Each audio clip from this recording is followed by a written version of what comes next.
তোমার কদমে মোর হাজারো সালাম নবী তোমার কদমে মোর হাজারো সালাম আখিরি রাসূল তুমি নবী আকরাম আখিরি রাসূল তুমি নবী আকরাম তোমার কদমে মোর হাজারো সালাম নবী তোমার কদমে মোর হাজারো সালাম নবী হাজারো সালাম নবী হাজারো সালাম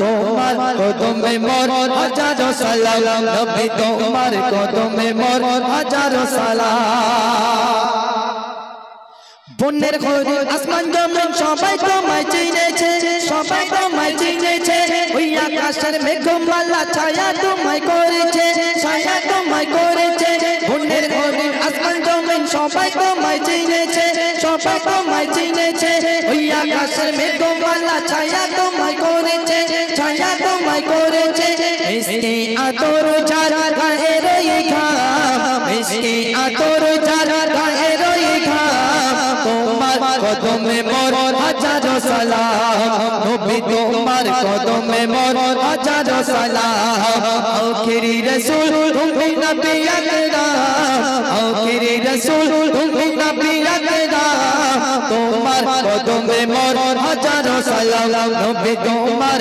কদমে মোর হাজারো সালাম আবু বকর উসমান ওমর সবাই তোমায় দিওয়ানা সবাই তোমায় দিওয়ানা বুকে গরম পাথর পেলা নবী তোমায় বলে না নবী তোমায় বলে না আবু বকর উসমান ওমর সবাই তোমায় দিওয়ানা সবাই তোমায় দিওয়ানা বুকে গরম পাথর পেলা নবী তোমায় বলে না নবী তোমায় বলে না অন্তরে রেখেছি নূর নবী নাম অন্তরে রেখেছি নূর নবী নাম তোমার কদমে মোর হাজারো সালাম নবী তোমার কদমে মোর হাজারো সালাম আখিরি রাসূল তুমি নবী আকরাম আখিরি রাসূল তুমি নবী আকরাম তোমার কদমে মোর হাজারো সালাম নবী তোমার কদমে মোর হাজারো সালাম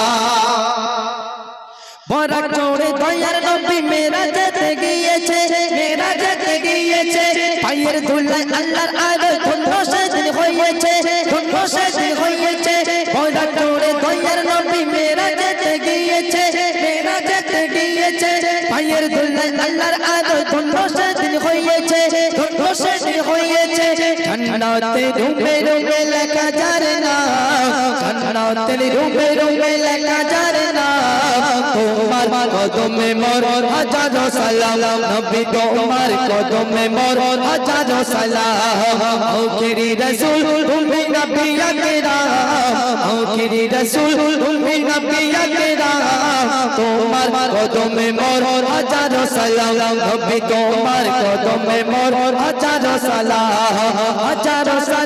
নবী হাজারো সালাম নবী হাজারো সালাম তোমার কদমে মোর হাজারো সালাম নবী তোমার কদমে মোর হাজারো সালাম আখিরি রাসূল তুমি নবী আকরাম আখিরি রাসূল তুমি নবী আকরাম তোমার কদমে মোর হাজারো সালাম নবী তোমার কদমে মোর হাজারো সালাম শুনলেন এবারে ঘটনা কালামটা পেশ করব হলো সেদিন কারবালার ময়দান রক্তে রাঙা হলো সেদিন কারবালার ময়দান ওরে সীমার কাটলি কেন হোসেনের গর্দান ওরে সীমার কাটলি কেন হোসেনের গর্দান রক্তে রাঙা রক্তে রাঙা হলো সেদিন কারবালার ময়দান রক্তে রাঙা হলো সেদিন কারবালার ময়দান ওরে সীমার কাটলি কেন হোসেনের গর্দান ওরে সীমার কাটলি কেন হোসেনের গর্দান ওরে এজিদের সৈনিক চিমারেরা, তোরা যখন হোসেনকে গর্দান কেটেছিলি তোদেরকে অন্তর কেঁপে ওঠেনি? সেদিন কেঁদেছিল, কেঁপে উঠেছিল আসমান জমিন, এই গ্রহ নক্ষত্র যত সবাই তারা কেঁপে উঠেছিল। তোর কি দিল এত নিষ্ঠুর ছিল, তোর কি অন্তর কেঁপে ওঠেনি? তাই কবি বলছে শুনুন, হাসান হোসেন ছিল আমার নবীর জানের জান, সেই জানকে তোরা কেড়ে নিলে কাঁদলো না তোর প্রাণ, সেই জানকে তোরা কেড়ে নিলে কাঁদলো না তোর প্রাণ। কেঁদেছিল সেদিন ওরে জমিন ও আসমান, আর কেঁদেছিল আরশ পাকে নবী দো জাহান।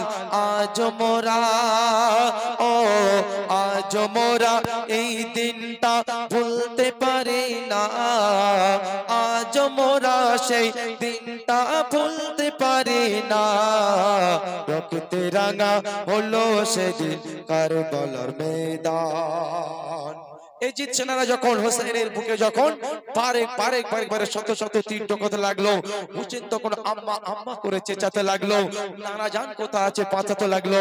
তো সে কাঁদতে কাঁদতে তখন হোসেন তখন নানা বাঁচাও করছে, কিন্তু এজিদ সেনা একের পর এক তার গায়ে তীর ছুটছে। কবি অতি মূল্যবান কথাই বলছে শুনুন, এজিদ সেনার শত তীর বাঁধে হোসেনের গায়ে, হোসেন তখন এজিদ সেনার শত তীর বাঁধে হোসেনের গায়ে, হোসেন তখন আম্মা আম্মা করে কাঁদে। সীমারে এসে হোসেনের বুকে চড়ে বসে, হোসেন তখন বলে নানা বাঁচাও আমারে। এজিদ গর্দান কাটে ও এজিদ গর্দান কাটে, হুসাইনের রক্তে স্রোত বয়।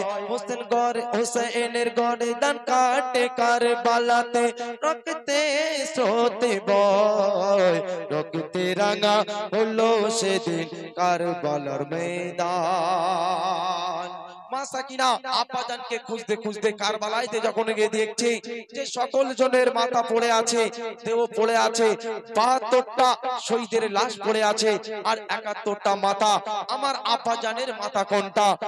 মা সাকিনা অঝর নয়নে কাঁদছে। হঠাৎ তখন এক কাটা দেহ থেকে মা সাকিনাকে ডাক দেয়, দেখুন ৭২টা শহীদের লাশ আর ৭১ মাথা। মা সাকিনা খুঁজে বেড়ায় কোনটা তার পিতা। ৭২টা শহীদের লাশ আর ৭১ মাথা। মা সাকিনা খুঁজে বেড়ায় কোনটা তার পিতা। হঠাৎ তখন এক কাটা দেহ ডাকে সাফিনা মাকে, আয় রে সাফিনা আমি তোর আব্বা ডাকি রে। পশ্চিমার গর্দান কেটে ও এজিদ সেনা গর্দান কেটে আমার গর্দান নিয়ে চলে যায়। এজিদ সেনা আমার গর্দান কেটে নিয়ে যায়। রক্তে রাঙা হলো সেদিন কারবালার ময়দান। রক্তে রাঙা ও রক্তে রাঙা হলো সেদিন কারবালার ময়দান। রক্তে রাঙা হলো সেদিন কারবালার ময়দান। ওরে সীমার কাটিলি কেন হোসেনের গর্দান। জয় জয় জয় জয় হুসেনকে নিষ্ঠুর ভাবে হত্যা করেছিল। কারবালার একের পর এক সৈনিককে তার দল হত্যা করেছিল। সেই এজিদকে আমার আল্লাহ পাক ছেড়ে দেয়নি। তার মৃত্যুটা কেমন ভাবে হয়েছিল যে মাসুম শিশু আসগর আলীকে পানি পান করতে দেয়নি, তাই আল্লাহ পাক রব্বুল আলামিন এমন রোগ দিয়ে এজিদকে প্রতিশোধ নিয়েছিল, দুনিয়ার জমিনে দেখিয়ে দিয়েছিল। কবি শেষ কথা অতি মূল্যবান কথায় বলছে শুনুন। এবার যখন হাসান হোসেনের মৃত্যুর খবর যখন ওই মক্কা নগরের গলিগলিতে ছড়িয়ে গেল, তখন মক্কা নগরবাসীরা তখন তারা সবাই মিলে একত্রিত হতে গেল।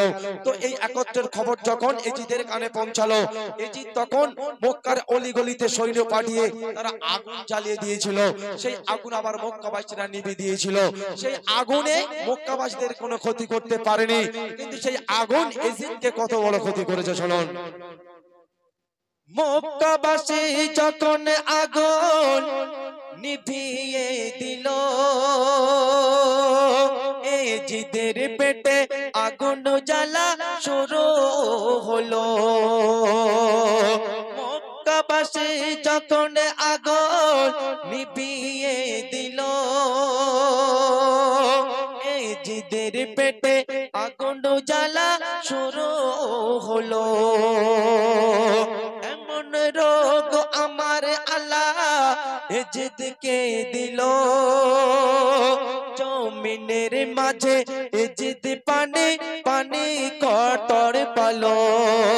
এজিদ পানি পিলায়, ও এজিদ পানি পিলায়, পানি যখন পেটের মাঝে যায়, এজিদ পানি পিলায়, পানি যখন পেটের মাঝে যায়, জ্বলন্ত করার মতো পানি ফুটিত সদাই, জ্বলন্ত করার মতো পানি ফুটিত সদাই।